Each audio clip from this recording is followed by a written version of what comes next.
جمال الوجود بذكر الإله وتصفو الحياة بنور هدى نحمده ونصلي على رسوله الكريم اما بعد۔ ایسے تو تمام صحابہ کرام رضی اللہ عنہم اجمعین جنتی ہیں وَكُلًّا وَعَدَ اللَّهُ الْحُسْنَى کے آیت کے ماتحت،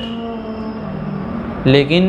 جس طریقے سے نبیوں میں فرق مراتب کا سلسلہ رہا ہے اور اللہ تعالیٰ نے تیسرے پارے کی پہلی آیت میں فرمایا ہے کہ تِلْكَ الرُّسُلُ فَضَّلْنَا بَعْضَهُمْ عَلَى بَعْضٍ، کہ رسولوں میں سے بعض کو ہم نے بعض پر فضیلت دی ہے، اسی طریقے سے صحابہ میں بھی مرتبے ہیں، مقام ہیں الگ الگ، اور بعض کو بعض پر فضیلت حاصل ہے۔ تو اس میں جو سب سے پہلا مرتبہ اور سب سے پہلے جن صحابہ کرام کا نام آتا ہے وہ صحابہ کرام خلفائے راشدین کہلاتے ہیں، اور اس کے بعد عشرہ مبشرہ کا نام آتا ہے، پھر بدری صحابہ کا نام آتا ہے، اسی طریقے سے فرق مراتب ہیں۔ تو سب سے پہلے جو خلفائے راشدین کا نام آتا ہے اس میں سب سے پہلے خلیفہ حضرت ابوبکر صدیق رضی اللہ عنہ کی شخصیت ہے، دوسرے خلیفہ حضرت عمر فاروق اعظم رضی اللہ عنہ کی شخصیت ہے، اور تیسرے خلیفہ حضرت عثمان غنی ذو النورین رضی اللہ تعالی عنہ کی شخصیت ہے، اور چوتھے خلیفہ حضرت علی کرم اللہ وجہ کی شخصیت ہے۔ آج ہم بات کرتے ہیں حضرت عثمان غنی رضی اللہ عنہ کی شہادت کے سلسلے میں حضرت مولانا عبدالشکور صاحب فاروقی رحمۃ اللہ علیہ کی کتاب سیرت خلفائے راشدین کی روشنی میں۔ ہم نے سنا ہوگا کہ حضرت عثمان غنی رضی اللہ عنہ کو ظلماً شہید کیا گیا، اور آپ کو ظلماً شہید کیا جانا اس چیز کی پیشن گوئی اللہ کے رسول جناب محمد رسول اللہ صلی اللہ علیہ وسلم نے پہلے ہی فرما دی تھی۔ کسی فتنے کا تذکرہ کرتے ہوئے کہا تھا حضرت عثمان رضی اللہ عنہ کی طرف اشارہ کرتے ہوئے کہ یہ عثمان اس فتنے میں ظلماً قتل کیا جائے گا، شہید کیا جائے گا۔ اور بھی دیگر حدیثوں سے پتہ چلتا ہے کہ اللہ کے رسول نے پیشن گوئی کر دی تھی کہ حضرت عثمان شہید ہوں گے اور حضرت عمر بھی شہید ہوں گے۔ بہرحال اللہ کے رسول صلی اللہ علیہ وسلم کی پیشن گوئی صحیح ثابت ہوئی، تمام پیشن گوئیوں کی طرح حضرت عثمان رضی اللہ عنہ کو ظلماً شہید کیا گیا، اور جس طریقے سے اس سازش کا جو آغاز ہوا ہے وہ اصل میں مصر سے ہوا۔ مصر میں ایک گورنر مقرر کیے گئے جن کا نام عبداللہ بن سعد بن ابی سرح تھا، تو ان کی شکایت کچھ لوگ لے کر کے مدینہ منورہ خلیفۃ المومنین حضرت عثمان غنی ذو النورین رضی اللہ عنہ کے پاس آئے، تو حضرت عثمان رضی اللہ عنہ نے ایک تحریر نامہ جاری کیا اور ان کو کچھ نصیحتیں کی، ان کو سمجھایا اور خط ان کی طرف روانہ کر دیا۔ تو جب یہ خط ان کے تک کے پہنچا عبداللہ بن سعد بن ابی سرح کے پاس، اور ان کو پتہ چلا کہ کچھ لوگوں نے میری شکایت خلیفۃ المومنین سے کی ہے، تو جن لوگوں نے شکایت کی تھی ان کو بلا کر کے مارا پیٹا، اور اتنا مارا کہ ان میں سے ایک شخص کا انتقال ہو گیا۔ تو جب انتقال ہو گیا تو مصر کے لوگ اور زیادہ غیظ و غضب میں آ گئے، اتنے غیظ و غضب میں آئے کہ وہاں باقاعدہ 700 کی ایک جماعت تیار ہوئی، اور ان لوگوں نے مدینہ منورہ کا سفر کیا، اور اس ارادے کے ساتھ کہ ان کو آج معزول کرا دیں گے اور ان کو یہاں سے دستبردار کرا دیں گے گورنری سے، اور شکایت جا کر کے کرنا ہے حضرت عثمان غنی رضی اللہ عنہ کے پاس میں۔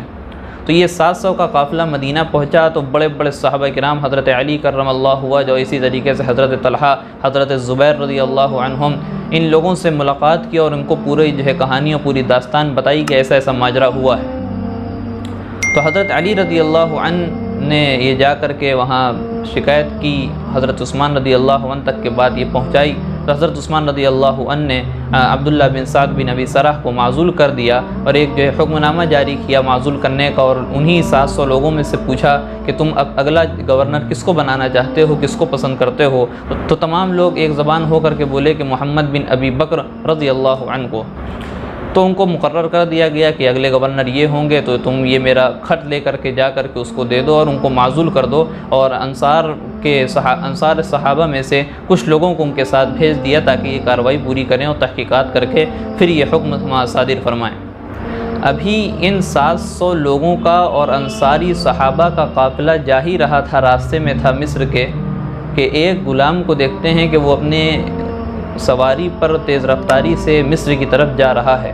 اس کو روکا گیا، پکڑا گیا، اس کی تحقیقات کی کہ تم کہاں سے ہو اور جو ہے لوگوں نے پہچانا کہ حضرت عثمان رضی اللہ عنہ کا وہ غلام ہے، تو اس کی جب تلاشی لی تو اس کے پاس سے خط ملا جو لکھا گیا تھا عبداللہ بن صعب بن ابی سرح کے نام، جس کو معزول کرنے کے لیے ان لوگوں کو بھیجا گیا تھا، اور اس میں لکھا یہ تھا کہ ابھی کچھ لوگ مدینہ سے تمہارے پاس آ رہے ہیں، ان لوگوں کو قتل کر دینا اور تم بدستور گورنر بنے رہنا، حاکم بنے رہنا، اپنی کرسی پر بیٹھے رہنا، آگے کا کیا کام ہے وہ ہم تم کو بعد میں بتائیں گے۔ اس میں مہر لگی تھی حضرت عثمان رضی اللہ عنہ کی۔ تو یہ دیکھ کر کے لوگوں کے اندر ظاہر سی بات ہے کہ حضرت عثمان رضی اللہ عنہ کا غلام ہے اور ان کا جو ہے خط بھی انہی کے مہر سے روانہ کیا گیا ہے، تو لوگ غیظ و غضب میں آ گئے۔ مصر میں جانے کے بجائے واپس وہ مدینہ منورہ لوٹے اور حضرت علی رضی اللہ عنہ کو پوری شکایت کی۔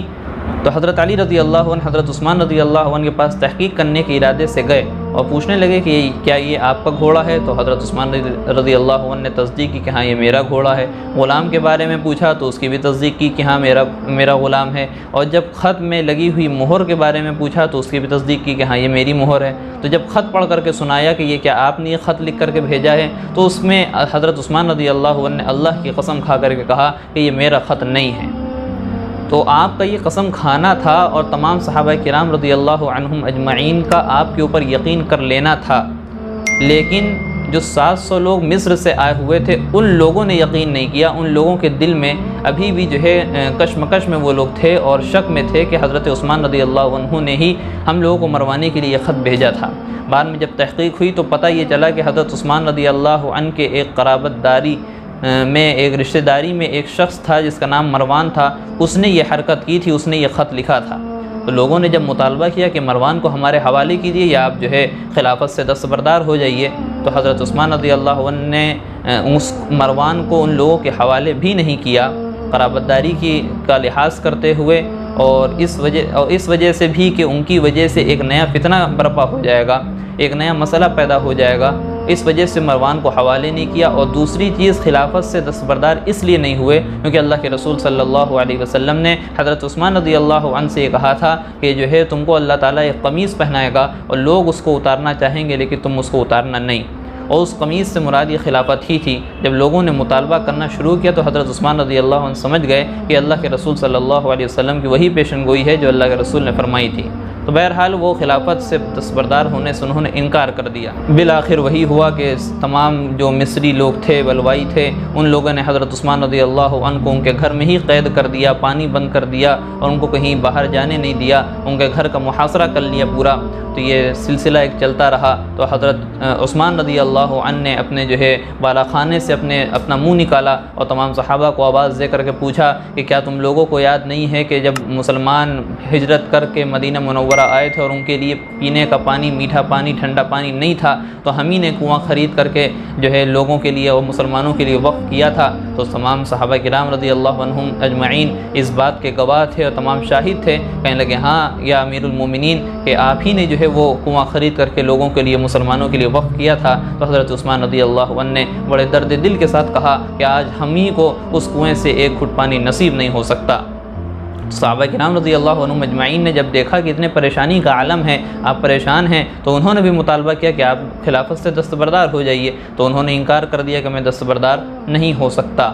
تو تمام صحابہ نے پوچھا پھر اس کا کیا حل ہے؟ یہ حل کب نکلے گا؟ کب تک کہ آپ کا محاصرہ چلتا رہے گا، اور کب تک کہ آپ کے اوپر پانی بند رہے گا، اور کب تک کہ آپ کے اوپر ظلم کیا جاتا رہے گا، اس طریقے سے آپ کو قید کیا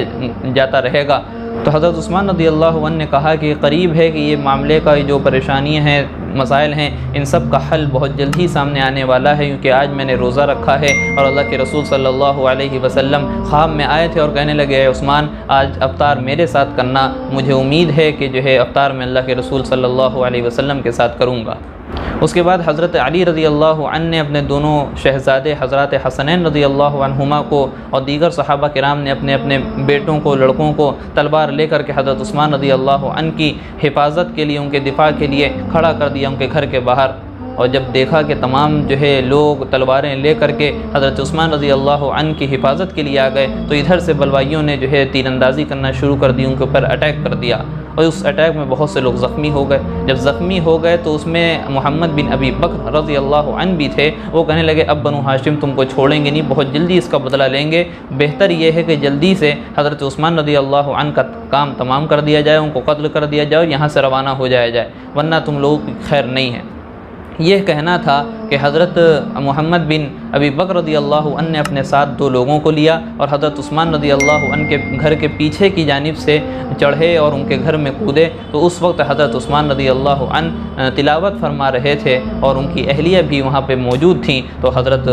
محمد بن ابی بکر نے حضرت عثمان رضی اللہ عنہ کی داڑھی پکڑ لی، اور جب داڑھی پکڑی تو حضرت عثمان رضی اللہ عنہ نے کہا کہ محمد بن ابی بکر، کہ اگر تمہارے باپ آج زندہ ہوتے تو تم سے بہت ناراض ہوتے۔ یہ جملہ کہنا تھا کہ محمد بن ابی بکر رضی اللہ عنہ کے لرزہ طاری ہو گیا، اور جو ہے ان کے اندر کی ایک عجیب سی کیفیت جو ہے رونما ہو گئی، ظاہر ہوئی ان کے چہرے پہ، انہوں نے داڑھی چھوڑی اور اس گھر سے وہ باہر ہو گئے، اور 2 لوگ جو ساتھ میں گئے تھے صرف وہی لوگ بچے۔ پھر ان دونوں نے حضرت عثمان غنی رضی اللہ عنہ کی اہلیہ حضرت نائلہ پر حملہ کیا اور ان کی انگلیوں کو کاٹ دیا، اور حضرت عثمان رضی اللہ عنہ پر حملہ کیا اور ان کے خون کی چھینٹیں قرآن پاک کی آیت فَسَيَكْفِيكَهُمُ اللَّهُ وَهُوَ السَّمِيعُ الْعَلِيمُ پر جا کر کے گری اور ان کو شہید کر دیا، اور وہ لوگ اس گھر سے بھاگے۔ اس کے بعد حضرت نائلہ باہر جاتی ہیں اور لوگوں کو آواز دیتی ہیں اور کہتی ہیں کہ امیر المومنین کو قتل کر دیا گیا، شہید کر دیا گیا ہے۔ اس کے بعد تمام جو ہے چیزیں ہوتی ہیں، تو اس طریقے سے حضرت عثمان رضی اللہ عنہ کو ظلماً شہید کیا گیا۔ اسی لیے کہا جاتا ہے کہ جو لوگ جس چیز سے اور جس مقام پر شہید ہوئے وہ ان کی شہادت کی گواہی قیامت کے دن دیں گے۔ جس طریقے سے حضرت عمر رضی اللہ عنہ کی شہادت محراب رسول کے دینے کی بات آتی ہے، اور اسی طریقے سے بدر میں جو صحابہ کرام رضی اللہ عنہم شہید ہوئے ان کے جو ہے بدر کا میدان ان کے لیے گواہی دے گا، اور احد میں جو لوگ شہید ہوئے ان کے لیے احد کا پہاڑ ان کے لیے گواہی دے گا۔ لیکن حضرت عثمان رضی اللہ عنہ ایک واحد ایسے شہید ہیں کہ جن کی شہادت قرآن پاک خود دے گا، اور آج بھی اس قرآن کا حصہ جس حصے پر حضرت عثمان رضی اللہ عنہ کا خون کی چھینٹیں پڑی تھیں فَسَيَكْفِيكَهُمُ اللَّهُ وَهُوَ السَّمِيعُ الْعَلِيمُ، اس کو جو ہے ایک میوزیم میں رکھا گیا ہے اور لوگ اس کو جا کر کے دیکھتے ہیں، تو کل قیامت کے دن وہ قرآن ان کی شہادت کی گواہی دے گا۔